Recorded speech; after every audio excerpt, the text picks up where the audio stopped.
but, there is that lack of trust, which I think comes in part because we're not teaching the process of science. Yeah, one interesting aspect to this and you mentioned like Nobel Prize, and I think many fields, you can imagine Nobel Prizes, and there is a history of people chasing those quite aggressively, the individuals. And I think this is where there's a distortion that happens, and a subtlety we need to break apart. And that's an individual, because there are in science individual voices. I guess I'm one of them who have overly influential effects on the discourse of science as ingested from the public.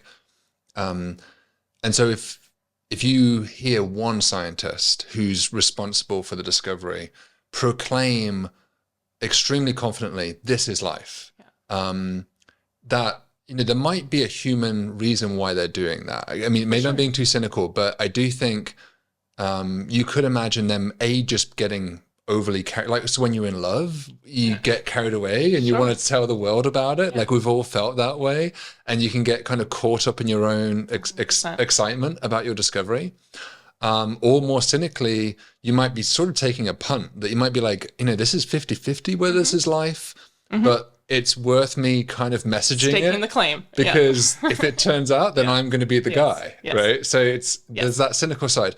But I think the difference is that all happens at the individual level. It doesn't happen at the consensual community level. So if the community are telling you this is A or B, that's a much higher bar to achieve, because now you have to convince this group of intense skeptics, because that's what scientists are. So I think that's maybe the difference, is if you just hear one person say something, have your radar go. For sure. And even like a small collection of people. I mean, this is I 100% agree with everything you've said, and I've thought it myself.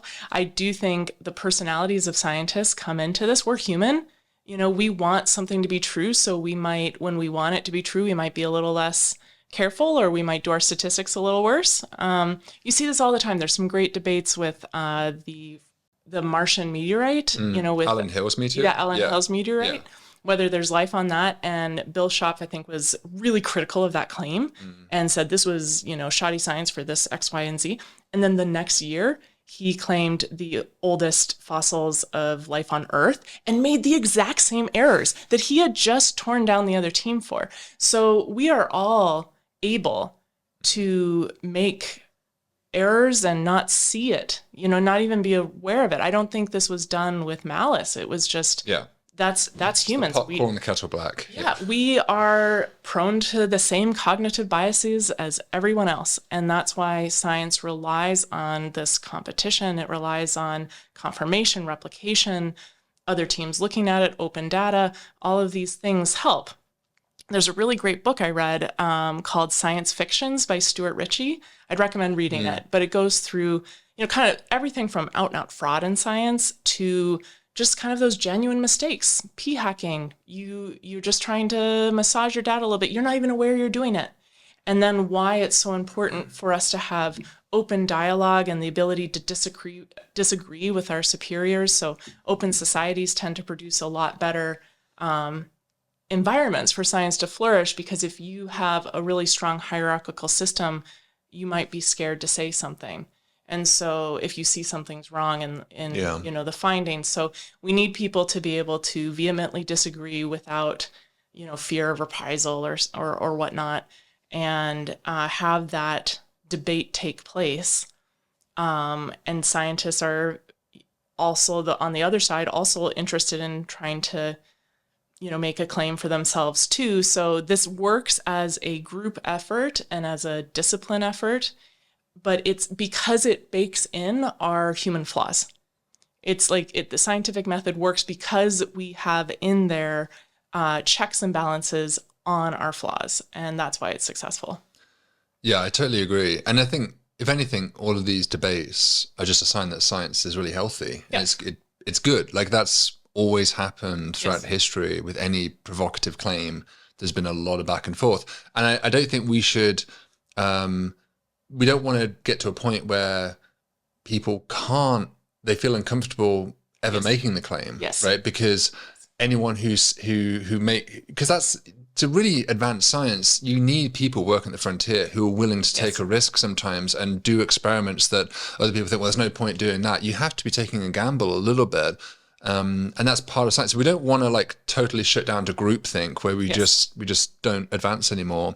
But I think what's interesting is in this media environment of, you know, individuals that have large social media followings individually, that distorts the messaging of science in a way that we didn't have 10 years ago. It was much more institutionalized in terms of how science gets. Yeah, do you have any thoughts about the new media format on this? Like, I think it's a big problem. So, I mean, this goes back to, there's a few points. One is we can't bully scientists who have made genuine errors.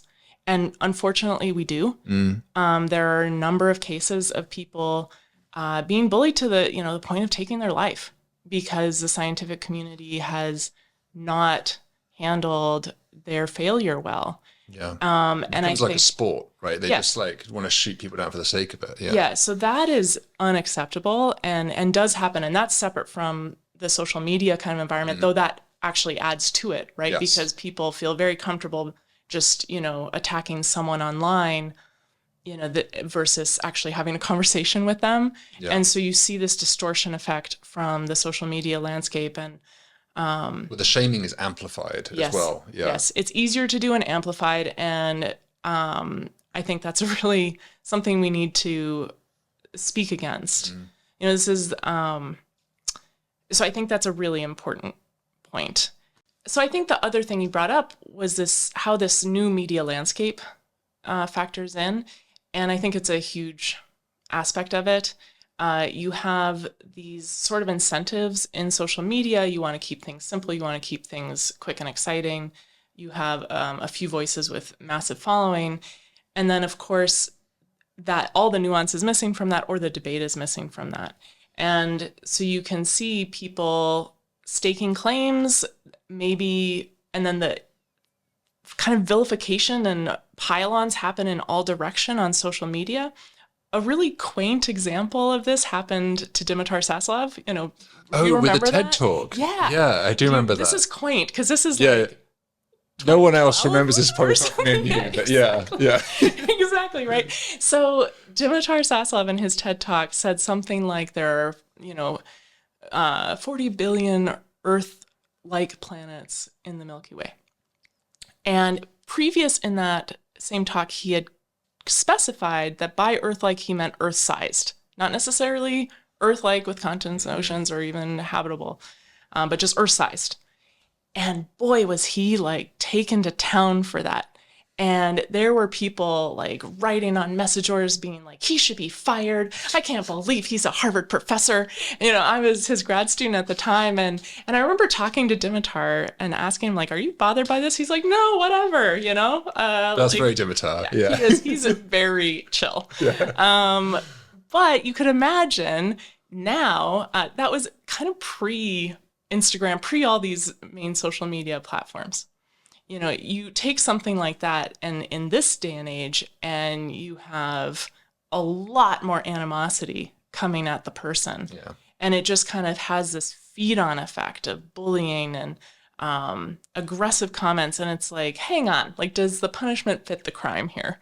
And also part of the process of science is scientists saying something that might be wrong. Like if you just have this stifled speech environment that it's not an idea lab. You're not having the best ideas get talked about and discussed and debated, and then the good ones come up to the top. It's the same thing with like free speech, right? There's a reason why free speech is really important, and you need to be able to make mistakes and think through things and think like, oh, what about this? Oh, maybe I'm wrong here. And that is a whole process that I think social media has done a very bad job of protecting. Yeah, I agree, and I'm very conscious of it because I feel like I'm kind of in it, right? A little bit because of I have 1 million subscribers on the main channel at this point, so that's, if I ever like really consciously think about that, it kind of like almost freaks me out. Like I always just imagine I'm talking to no one in a way, like it's just this wall I'm talking to, and then when I was making my videos early on, I felt much more free to like say what I really wanted to say. And I feel a little bit like that with my academic writing, that I like to try and almost imagine that I'm only talking to a few people and that not a lot of people are going to read it. Because if you really imagine a lot of people are going to read your stuff, fortunately in academia, that's basically true. Yeah, that is true. I'm like, yeah. What is it? Like 5 people are going to read that paper in depth and like 3 of them are your grad students. Yeah, exactly. It's much easier to be a little bit more provocative, I think, in that world.